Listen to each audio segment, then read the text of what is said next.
I have some battle plans and after-action reports from the Normandy invasion. I got these from my grandfather. He was in World War II with the 82nd Airborne. He worked in the plans office. I got a George Patton photo album from World War II. Where in the world would you get this? My grandfather was assigned to Patton for 3 months during World War II. It's my understanding there's 3 of these books.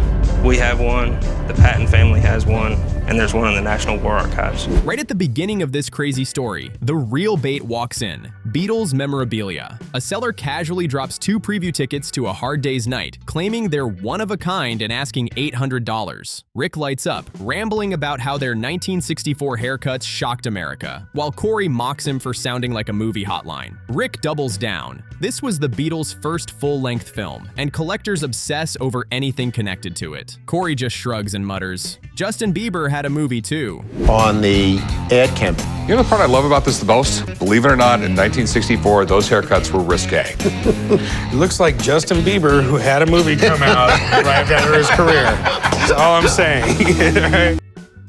The seller insists the tickets are special, but Rick admits he needs backup and calls his Beatles expert. The guy leaves stunned Corey compared the Fab Four to Bieber. Honestly, same. Rick, meanwhile, is already imagining die-hard fans fighting over them. This shop deals in gold and guns daily, yet 2 thin paper tickets suddenly feel like the most electric thing that's walked through the door all week.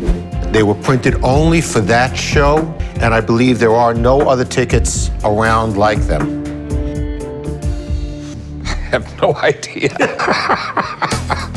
Before the expert shows, another seller brings in what she calls a women's pocket watch. Rick laughs, asking if women even had pockets back then. Turns out it's actually a Gruen pendant watch. On the back, a black widow spider. Rick instantly points out how unromantic that is. Female spiders literally kill the male after mating. Imagine proposing with that symbolism. No surprise her great-grandmother never liked wearing it.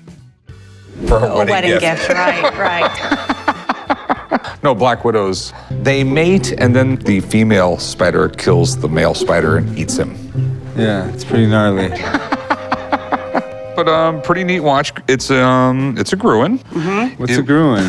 There was actually a guy named. She's hoping for $1,000, but Rick shuts that down quickly. He explains antique watches aren't exactly a hot market for women collectors, and admits if it weren't gold, he'd only offer scrap value. His number lands at $200. She pushes for $300, but Rick doesn't budge. She accepts almost immediately, joking that's probably why her husband married her. Fastest deal of the day. Rick barely even broke a sweat. I thought it would be worth like at least $1,000. Okay. It's a ladies' watch.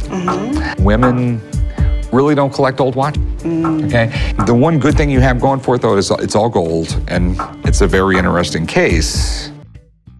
Warwick from Hard Rock arrives to examine the Beatles tickets. He confirms they're authentic and in great shape since they were never folded. If they were London premiere tickets, they could hit thousands. But New York preview, more like $350 to $400 each. The seller's big payday suddenly shrinks, and Rick can already sense leverage shifting. The excitement stays, but the price just took a reality check. Okay. So what are your concerns about these? What do you want to know about the tickets? Do you think these are real? Well, let me take a quick look at them. Now, obviously, what's so great about this is the condition. You didn't fold them to put them in your pocket.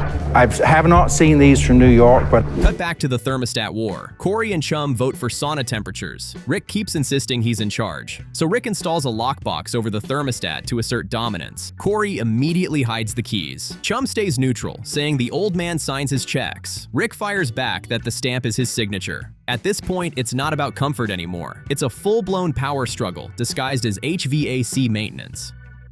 Here. There's 4 screws, thermostat cover, and a screwdriver. Put it on there. This is a drill. It's a drill, Screwdriver a doesn't screw do gun, whatever you want to call it. Then history walks in again. An 1850 Millard Fillmore Indian peace medal. The seller wants $15,000, proud he found it online. Rick's intrigued but cautious. Faking a Fillmore medal sounds ridiculous, yet anything rare attracts scammers. If real, it's a serious piece. What do we got? We got a 1850 Millard Fillmore Presidential Indian Peace Medal. Was Millard Fillmore even a president? Wasn't expected to be, but his predecessor died and put him in office. Dave studies it carefully and explains how Indian piece metals were treasured by chiefs and often buried with them. Authentic pieces can reach huge values, but this one raises red flags immediately. Too light, weak detail, cast instead of struck. His verdict is blunt: counterfeit. The seller looks crushed, wondering who would fake Fillmore of all presidents. Apparently, if silver's involved, someone will try anything. 1789. It shows a settler instructing in India. It's a very patriotic design. Well, we know they liked getting them. Contemporary paintings and then later photographs show Indians wearing them proudly. Sometimes they'll have 2 or 3 of them, indicating that their father and then their grandfather had received them. Meanwhile, the thermostat saga refuses to die. Rick's sweating through his vest, barking at Chum to find the keys. Chum refuses, saying it's Rick and Corey's fight. Rick threatens to dock pay if the lockbox gets broken. Chum just laughs, enjoying every second. The old man watches calmly, amused as Rick loses control over something as simple as air conditioning. This isn't business anymore, it's family warfare. What's wrong, son? My water fan don't work. Because it's damn hot in here because you had to put stupid locks on all the thermostats. Chum, where are the keys? I set them right here. They're gone. The episode kicks off with Rick roasting the old man for parking across the lines like a drunk giraffe. Rick says those white lines are to park between, not on. The old man fires back, claiming drivers in their 60s and 70s are the best. Corey instantly calls that nonsense, joking he probably learned to drive from Fred Flintstone. The old man's reply: everyone can kiss his ass. He's the best damn driver around. Family roast session level. Savage. Pops, What? the reason we have those white lines in the parking lot, we're supposed to park between them, not on them. Look, my damn parking lot, I'll park where I want to.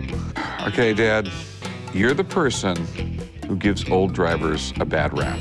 Then business kicks in. Literally rock and roll business. A seller strolls in with a 1965 Dan Electro Longhorn bass guitar, once owned by John Entwistle of The Who. Rick lights up, explaining Entwistle was one of the best bassists in history, even voted Bass Player of the Millennium. The seller asks for $50,000, saying he bought it at Sotheby's estate auction in 2003. Rick, clearly starstruck, admits he listened to The Who while everyone else was blasting Zeppelin. Electro Longhorn bass, owned by John Entwistle of The Who. Seriously? One of his first basses that he ever owned. That is amazing. The Who is one of the greatest rock bands ever. Do you mind if I pick it up? No, go ahead. Can you picture me on stage? The seller drops a bomb. Entwistle originally tried recording My Generation with this bass, but kept breaking the strings and switched to a Fender. That's basically like having Babe Ruth's bat that cracked in warm-ups. Still historic. Rick admits it's cool, but he's unsure without expert help. And then had to resort to a Fender jazz bass for the final recording, so. All right, and the rest is history.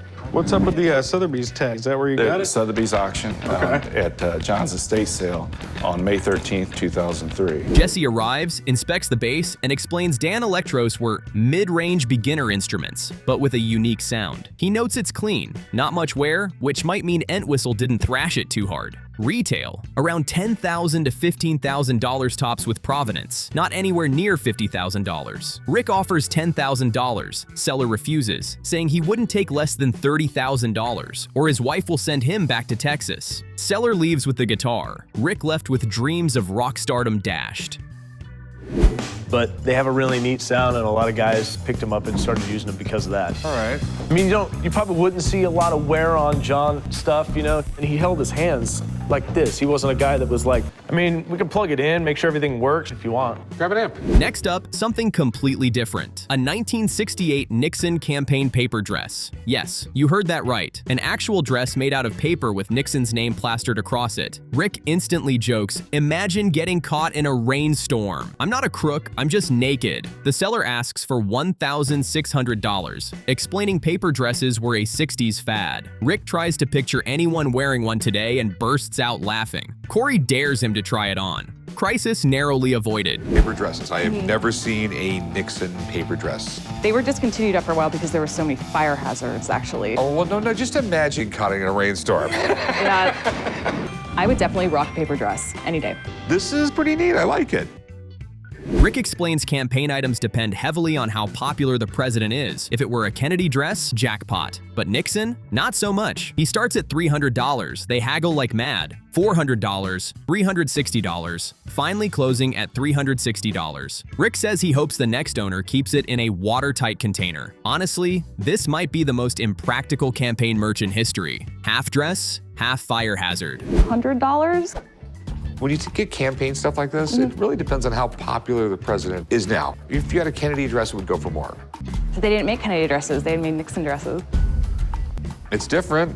I'll give you $300 for it. Meanwhile, back at the shop, the old man's eyesight becomes the family's favorite target. Rick says he can't even see a book 6 inches from his face, let alone park a car. Corey claims he drives by Braille, bumping along the road dividers. The old man swears he hasn't had a wreck in 20 years. Rick insists he needs a driving test. After enough teasing, the old man explodes. Fine, I'll take your damn test. Cue the setup for comedy gold.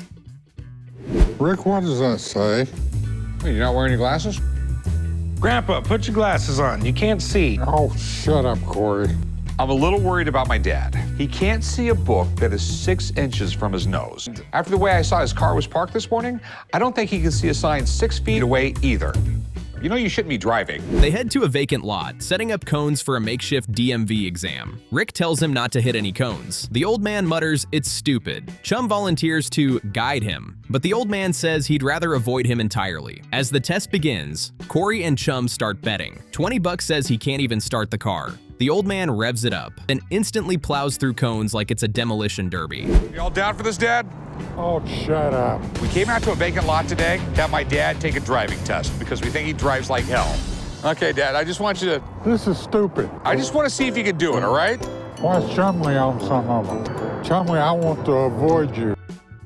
The family watches in horror as he reverses into cones, hits more while driving forward, and nearly clips Chum. Rick mutters, "This is scarier than I thought." Finally, the old man finishes, proudly declaring he nailed it. Rick points out he hit every cone. The old man claims he only hit the ones with Chum's face taped on, calling it target practice. Honestly, comedy gold. Chum just looks relieved he survived.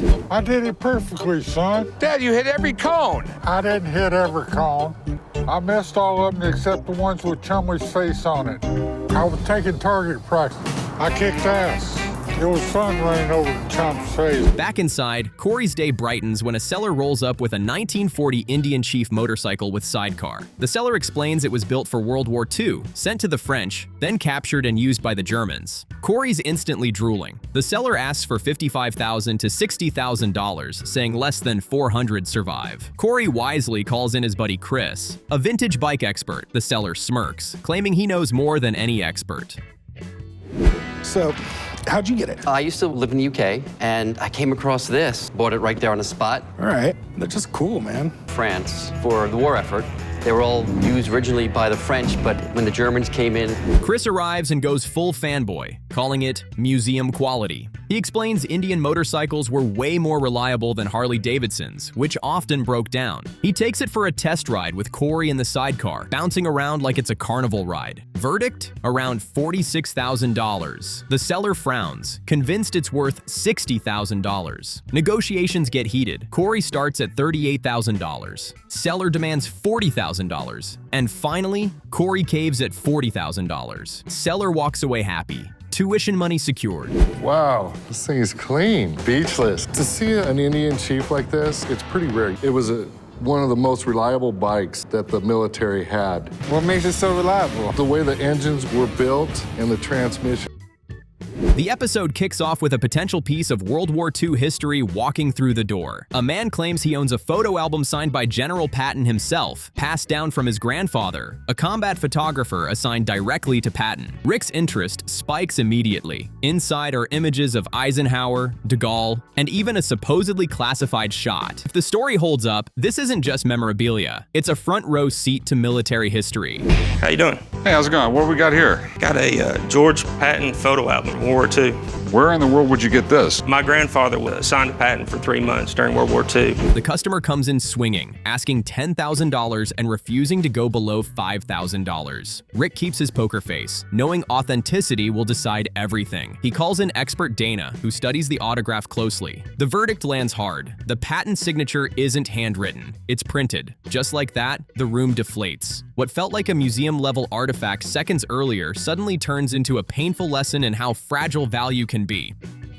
From the Battle of the Bulge. Got a Purple Heart for taking shrapnel in the leg. I have to take my hat off to your grandfather, for Patton was not an easy person to be around from what I understand. History, modern military history. Rick tries to salvage the situation, noting the photos still carry historical appeal even without a genuine signature. But pricing becomes a gamble. He offers $500, hoping the visual content still carries weight. The seller refuses, saying his family would never forgive him for letting it go that cheap. Frustration hangs in the air as he packs up and walks out, leaving behind a reminder that not every promising story survives the truth. It's one of those things where it's really next to impossible to put a... Oh, this is a tough one. It's worth something, really a cool thing. I am so bummed the signature wasn't real, but the album is still valuable. There might only be 3 of these album sets in existence. Next, elegance replaces disappointment. A man arrives with an early 1800s French antique travel kit packed with grooming tools. Rick opens it like it's Christmas morning, inspecting each piece. Much of it is sterling, including 950 grade French silver. He estimates scrap value alone near $1,500, but the craftsmanship could multiply that several times. It's refined, historic, and exactly the kind of antique that instantly grabs his attention. Hey, how you doing, sir? What can I help you with? Got this old travel kit. Whoa. That there be a lot of silver. Yeah. Than I do. This is amazing.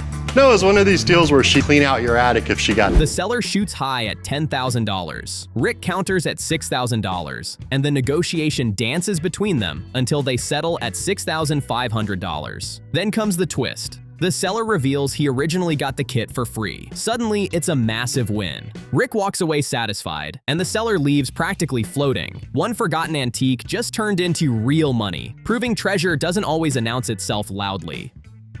Amazing. I'd estimate the scrap value of the silver, quality, and the craftsmanship of these pieces make it worth 5 or 10 times as much as that. I love old stuff like this, and what did you want to do with this? Well, I'd like to sell it. How much did you want for it? Give me $10,000, we'll make a deal. Then things get weird in the best way. A customer walks in carrying children-sized boots signed by legendary jockey Willie Shoemaker. They're tiny because Shoemaker himself stood just 4'11" and wore a size 1. The seller proudly ties them to Shoemaker's 7,997th win, just 3 victories short of 8,000. The story instantly adds gravity to what first looks like a quirky little collectible. Hey, what can I help you with? Hey, I have a pair of jockey racing boots autographed by Willie Shoemaker. That is one little boot. All right, do you know what size these are? Yeah, these are a size 1. We got the original box. Why is that boot so small? Because he was a jockey. The seller wants $4,000 for the boots, despite them being smaller than most lunches. Rick hesitates. The signature is faint, the leather worn, and the story needs proof. The seller insists they were used during a major milestone, pushing the pressure onto Rick to verify it. What began as a novelty item suddenly turns into a serious authentication challenge with real money on the line. So how'd you get these? I got these from a friend of the family. Her father won them at the racetrack. Every time Willie Shoemaker won a race leading up to his 8,000th win, they would draw a name and they would win a pair of Willie Shoemaker's autographed boots. In the world of horse racing? Rick calls in handwriting expert Drew, who examines the signature with forensic intensity. Stroke patterns, pressure, and flow all get analyzed. Drew finally confirms it's authentic, and the boots were likely race-worn. That changes everything. The item jumps from odd curiosity to legitimate sports history, giving Rick a clearer picture of what he's negotiating over. I'm Drew with Authentic Autographs Unlimited. I'm a forensic document examiner. This is what I called you about. Okay, well, these are definitely horse racing boots, that's for sure. Willie Shoemaker, okay? Yep. Heard of him? I definitely heard of him. Willie Shoemaker is probably the most famous of all the jockeys. The valuation lands around $1,250 under the best conditions. Rick still opens low at $500, citing the faded autograph. The seller pushes back to $800, hoping to close the gap. Rick doesn't move. After a long pause and visible hesitation, the seller accepts the $500. It's not a disaster, but handing over a piece of racing history for that price clearly stings. So how much were you looking to get out of them? Well, from what he said, I'm gonna ask $12.50. Well, this is my problem. It's that autograph, okay? You can barely see it. I'm thinking $500. Next, Rick and Corey step into a garage packed with over 175 Jim Beam decanters. Greek gods, animals, military themes, Japanese figures. It's like a bourbon collector's museum exploded. The seller wants $4,500. Corey laughs immediately. Rick scans the mountain of glass, realizing it's massive, unique, and a logistical nightmare waiting to happen. Earlier, I got a call from a lady with some antique decanters, so me and Corey are on our way to go take a look. So this is why I called you. Wow, you got a lot of booze here. Want to crack one open? So where did you get all this stuff? Rick throws out $500. The seller insists it's worth at least $4,000, pushing hard. She negotiates up to $600, and Rick finally agrees. Deal done. Corey's face shifts instantly from amusement to dread as he imagines hauling fragile decanters for hours. The purchase may be cheap, but the workload is about to be expensive in sweat and patience. Bottles over here. Can we take them out of the box?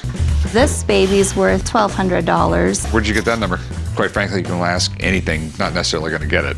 This is an amazing collection. Then the curveball, a bulletproof vest. The seller asks for $300, and Corey immediately questions its age. It turns out it was bought in 2007, making it old in Kevlar years. Rick explains expiration like it's common knowledge. Still, he offers $150, and the seller accepts on the spot. Expired body armor joins the pile of strange but practical pawnshop purchases. Do you ever get to use this thing? Yeah, I use it for work. No, I mean use it. No. Luckily. He'd actually strap one of these on, .35, and shoot himself in the chest. Wow. That was his selling point. So, do you know anything else about it? Well, I know it's made out of Kevlar, and there's other material in there I'm not too sure about. You know what Kevlar was originally made for? No. Tires. The episode opens with a potential piece of D-Day history hitting the counter. A man claims he's holding authentic Normandy invasion battle plans. The seller wants $6,000, but Rick refuses to even think about a deal until he knows whether these documents were created before the invasion or after. The stakes feel enormous right away. Hey, how's it going? Good, how you doing? All right. I have some battle plans and after-action reports. So where did you get these? I got these from my grandfather. He was in World War II with the 82nd Airborne. He worked in the plans office. Rick studies the pages like he's decoding secrets buried for decades. Some appear post-battle, which cools his excitement. Then he spots dates before June 6th, 1944, and suddenly everything changes. If those are real planning materials, they're tied directly to D-Day strategy. Rick's interest spikes, but he still calls a historian. If he guesses wrong, he's basically paying thousands for old paper. 160,000 men stormed the beach of Normandy, but man was it costly. Thousands died. Operation Neptune, summary of enemy situation. I mean, it's really, really unique. Then the episode swerves into pure weirdness. A customer walks in holding only the severed head of a stretch serpent toy. No body, just the head. He casually explains he used to rip heads off toys and keep them, leaving Corey stunned. Somehow, this bizarre relic might actually carry real value, turning a creepy childhood habit into a serious pawnshop negotiation. The heads of the toys. That's a little creepy, dude. Where'd you get this at? I had it when I was a kid. I didn't even think these hit the shelves. Like, wasn't the most popular of the stretch toys, that's for sure. Corey reveals complete stretch serpents can sell for around $12,000, making it even stranger that only the head survived. The seller asks for a few thousand, unfazed. Corey fires back with $300. The seller counters at $800, and after a quick back and forth, they land at $500. Against all logic, a detached plastic head just negotiated like a seasoned collector's item. For about 12,000 bucks. Yeah. What? Yeah. So you threw the rest of it away, huh? It was pre-shot. You're in the habit of destroying $12,000 toys? Next, a man brings in an early 20th century leather football helmet. Rick immediately lights up because vintage football gear always grabs his attention. When asked how it feels, the seller admits, not good, which says everything. Rick explains these early helmets were basically reinforced leather caps, and that players once died before safety rules improved, adding a sobering layer to the artifact. It's a football helmet. What fit you? No, my cranium's extremely large. It's for that huge brain of yours. Right around the teens or the 20s, the helmets became optional. Despite the rough history, the helmet is in solid condition. Rick opens low at $100. The seller pushes back, and they haggle back and forth like traders at a busy market. Eventually, they settle at $130. It's not a huge payday, but for an aging piece of early football equipment, both sides walk away reasonably satisfied. Hear anything with them? This is just like a thick hat. The neat thing is most of these were tossed. Right. I mean, you just don't see these things anymore, and this one's in great shape. Like most Americans, I love football. Another seller steps in with Franco-Prussian war saber bayonets, explaining his surgeon father often received antique weapons as payment. Rick finds the story both fascinating and unsettling, joking he expected the father to use them in surgery. The blades look dramatic, but Rick quickly points out they're more decorative collectibles than legendary battlefield relics. Hey, what do you got here? We have a pair of saber bayonets from the Franco-Prussian War. I got them from my father. He was a surgeon, and some of his patients couldn't pay for services, so they... The seller hopes for $500, but Rick counters hard at $125, emphasizing their display pieces. After a brief negotiation, Rick nudges up to $130, and the seller accepts. Rick seems to be stuck in a $130 rhythm today, but for a pair of worn antique blades, the deal lands comfortably in his favor. What makes this one special? It doubled as a sword. They could easily detach, so if you suddenly got the urge to go all Zorro on somebody, you could just pop it off. They're not in great shape, but you have it all here. But the biggest tension shifts back to that toy head. The old man hears Corey paid $500 and immediately explodes. "You spent how much on a piece of plastic?" he demands, threatening consequences. Corey stands his ground, confident in his instincts, and even promises to clean the entire store if he's wrong. Suddenly, the plastic head becomes the center of a high-stakes bet. You got to be kidding me. Corey! Damn it. Did you see that? Corey always knows how to make my blood pressure go up.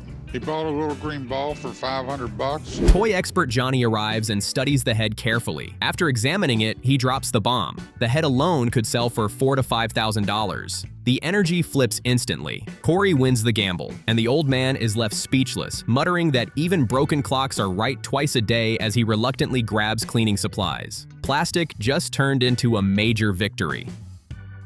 Apparently there was a conflict between the old man and Big Hoss what the value of this piece was. So what exactly is it? You familiar with Stretch Armstrong? I had a Stretch Armstrong in the early 70s, yeah. Well, this came out at the end of the era.